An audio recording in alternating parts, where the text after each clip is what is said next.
Ujjaini police के दबाव में सर्राफा कारोबारी से हुई साइबर ठगी के विरोध में आज सर्राफा कारोबारियों ने बाजार बंद कर विरोध प्रदर्शन किया।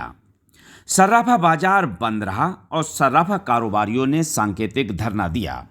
सर्राफा कारोबारियों ने काली पट्टी बांधकर नारेबाजी की, संपूर्ण बाजार बंद कराने की चेतावनी भी दी। दोषी पुलिसकर्मियों के खिलाफ कार्रवाई पर सर्राफा कारोबारी अड़े हुए हैं। साइबर ठगों ने पुलिस को दबाव में लेकर एसीपी के नाम पर सर्राफा कारोबारी से 27,000 रुपये ऑनलाइन ठगी कर ली थी। फोन कॉल करने वाली महिला ने खुद को ग्वालियर की एसीपी बताया था। पुलिस ने दबाव में व्यापारी को उठा लिया और कोतवाली से ही व्यापारी से 26,700 रुपये ऑनलाइन ट्रांसफर करा दिए। खबर बदायूं के उज्जैनी से है।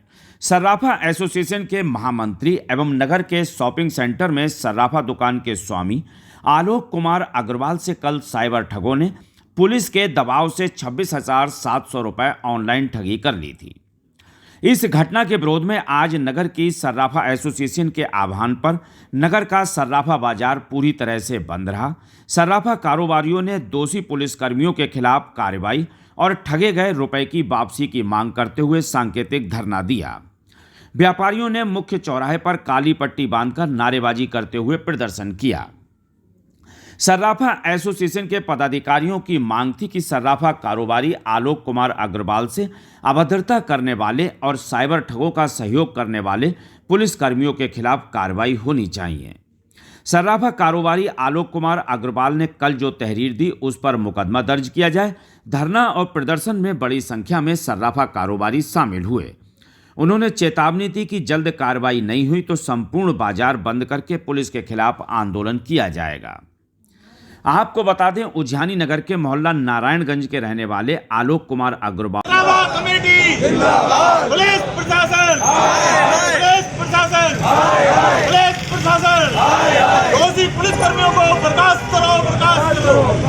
शॉपिंग सेंटर में सर्राफा की दुकान चलाते हैं।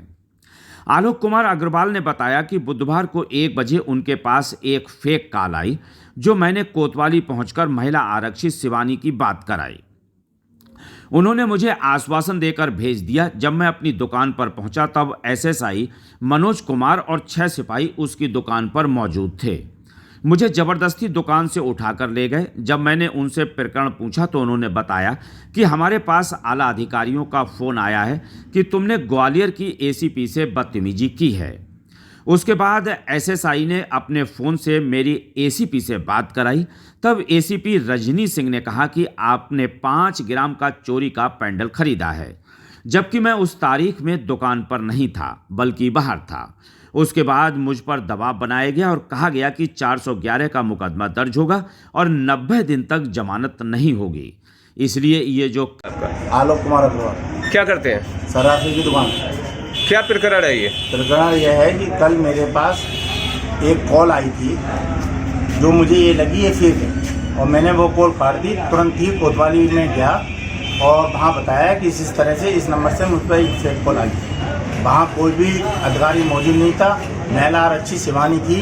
उन्हें मैंने अपनी बात बताई तो उन्होंने मुझे आश्वासन देकर दुकान पर भेज दिया। जब मैं दुकान पर आया तो एसएसआई मनोज कुमार 6 सिपाहियों के साथ मेरी दुकान पर मौजूद थे और मुझे ज़बरदस्ती थाने उठाकर ले गए।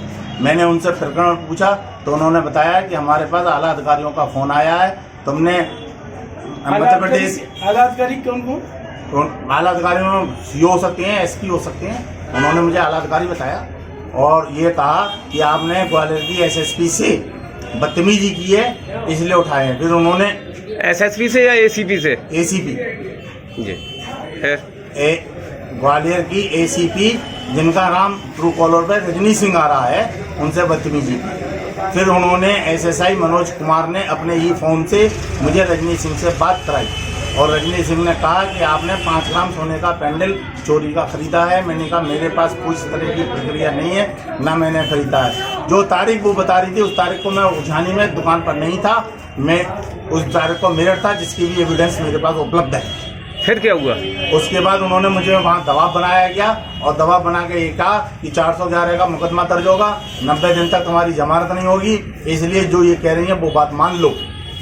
क्या अग्रवाल साहब मुकदमादारी के चक्कर में पड़ोगे और मुझ पर दबाव बनाया गया और दबाव बनाकर ये कहा गया कि कोई तुमसे रिश्वत थोड़ी ले रही है, जो रिकवरी हो रही है उस रिकवरी के पैसे मांग रही हैं और रिकवरी के पैसे के नाम पर 26,700 रुपये उसने एक ड्राइवर का मुझे बारकोड दिया, उस पर ट्रांसफर करा दिया। उसके बाद मैं अपनी दुकान पर आ गया तो वो कथित एसीपी का दोबारा फोन आया, दोबारा उन्होंने मुझसे पैसे मांगे तो मैं फिर दोबारा कोतवाली गया और मैंने उनसे कहा तो वो ये दोबारा पैसे मांग रही हैं, ये फर्जी कॉल है। तब उन्होंने उस फोन को नंबर को दोबारा कॉल कर लगाया जो बाद में स्विच ऑफ आया। अब क्या चाहते हैं आप?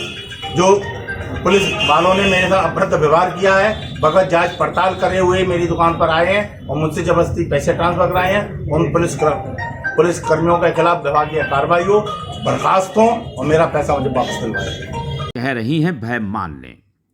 अग्रवाल क्या मुकदमे के चक्कर में पड़ेंगे? साथ ही दबाव बनाकर कहा गया कि यह कोई रिश्वत नहीं है, रिकवरी हो रही है, उस रिकवरी के पैसे मांगे जा रहे हैं।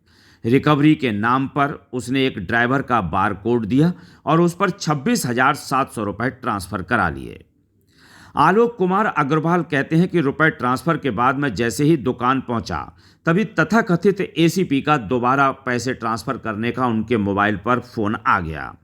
दोबारा फ़ोन आने पर कोतवाली पहुंचा, फिर मैंने कहा कि दोबारा रुपए मांग रही हैं, ये फर्जी कॉल है। तब एसएसआई ने फ़ोन मिलाया तो एसीपी फर्जी का फ़ोन बंद मिला। सर्राफा व्यापारी के साथ ठगी होने के बाद नगर के सर्राफा व्यापारियों ने सर्राफा बंद कर मुख्य तिराहे पर एकत्रित होकर आज धरना प्रदर्शन किया। नगर की सर्राफा एसोसिएशन ने उज्जैनी प्रभारी निरीक्षक मनोज कुमार सिंह को सौंपे ज्ञापन में लिखा है कि सर्राफ आलोक कुमार अग्रवाल के साथ अभद्र व्यवहार करने वाले पुलिसकर्मियों को चिन्हित कर उनके खिलाफ कठोर कार्रवाई की जाए और ठगी करने वाले फ़ोन नंबर को सर्विलांस द्वारा ट्रेस कर अपराधी के खिलाफ कार्रवाई हो। जो रकम ट्रांसफ़र कराई गई है उसकी रिकवरी की जाए। किसी भी सर्राफ के साथ इस प्रकार की घटना की पुनरावृत्ति न हो। ज्ञापन में लिखा है कि आरोपी एसएसआई मनोज कुमार और सिपाही बलराम, सिपाही अंशु के खिलाफ विभागीय कार्रवाई की जाए।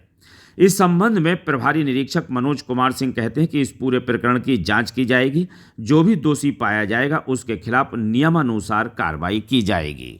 उज्जैनी से हमारे संवाददाता अंजार अहमद की रिपोर्ट। आपका संजय कुमार मित्तल, क्या काम करते हैं आप? प्रेसिडेंट ऑफ सर्राफा कमेटी यानी ज्वेलर्स का व्यापार है। ये जो दुकानें बंद है, सर्राफा बाजार बंद है, आखिर क्यों? आलोक अग्रवाल महामंत्री हमारे सर्राफा कमेटी के साथ घटना घटित हुई है, इसलिए बंद है। क्या घटना घटित हुई है? उसमें पुलिस वालों को भी सहयोग रहा, ऐसी भी बंद है, किसी ने फर्जी कॉल करके रुपये डलवा लिए और पुलिस ने अवैध व्यवहार करके उनको ले गई और उनका अवैध व्यवहार किया और दबाव बनाया और आईडी के फेक का नंबर की जांच नहीं की। इस संबंध में धरना आंदोलन ये कब तक रहेगा बंद? आज दोपहर तक, उसके बाद ज्ञापन देके 1 हफ्ते का टाइम देकर अनिश्चितकालीन बाजार सर्राफा बंद रहेगा। आपका गोपाल कृष्ण अग्रवाल, किस चीज़ की दुकान करते हैं आप? पराठे। आज आपने दुकान क्यों बंद करी है? एक व्यापारी के साथ कुछ अप्रत्याशित घटना हुई है इसलिए। तो क्या पूरा मार्केट बंद है सर्राफा बाजार? हाँ जी, हाँ। कब तक रहेगा ये बंद? अब ये नेक्स्ट उसमें पता लगेगा क्या मीटिंग रहती है, क्या डिसाइड होता है।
नौशेरा में अत्याधुनिक चिकित्सीय सुविधाओं से युक्त भारत हॉस्पिटल खुल गया है।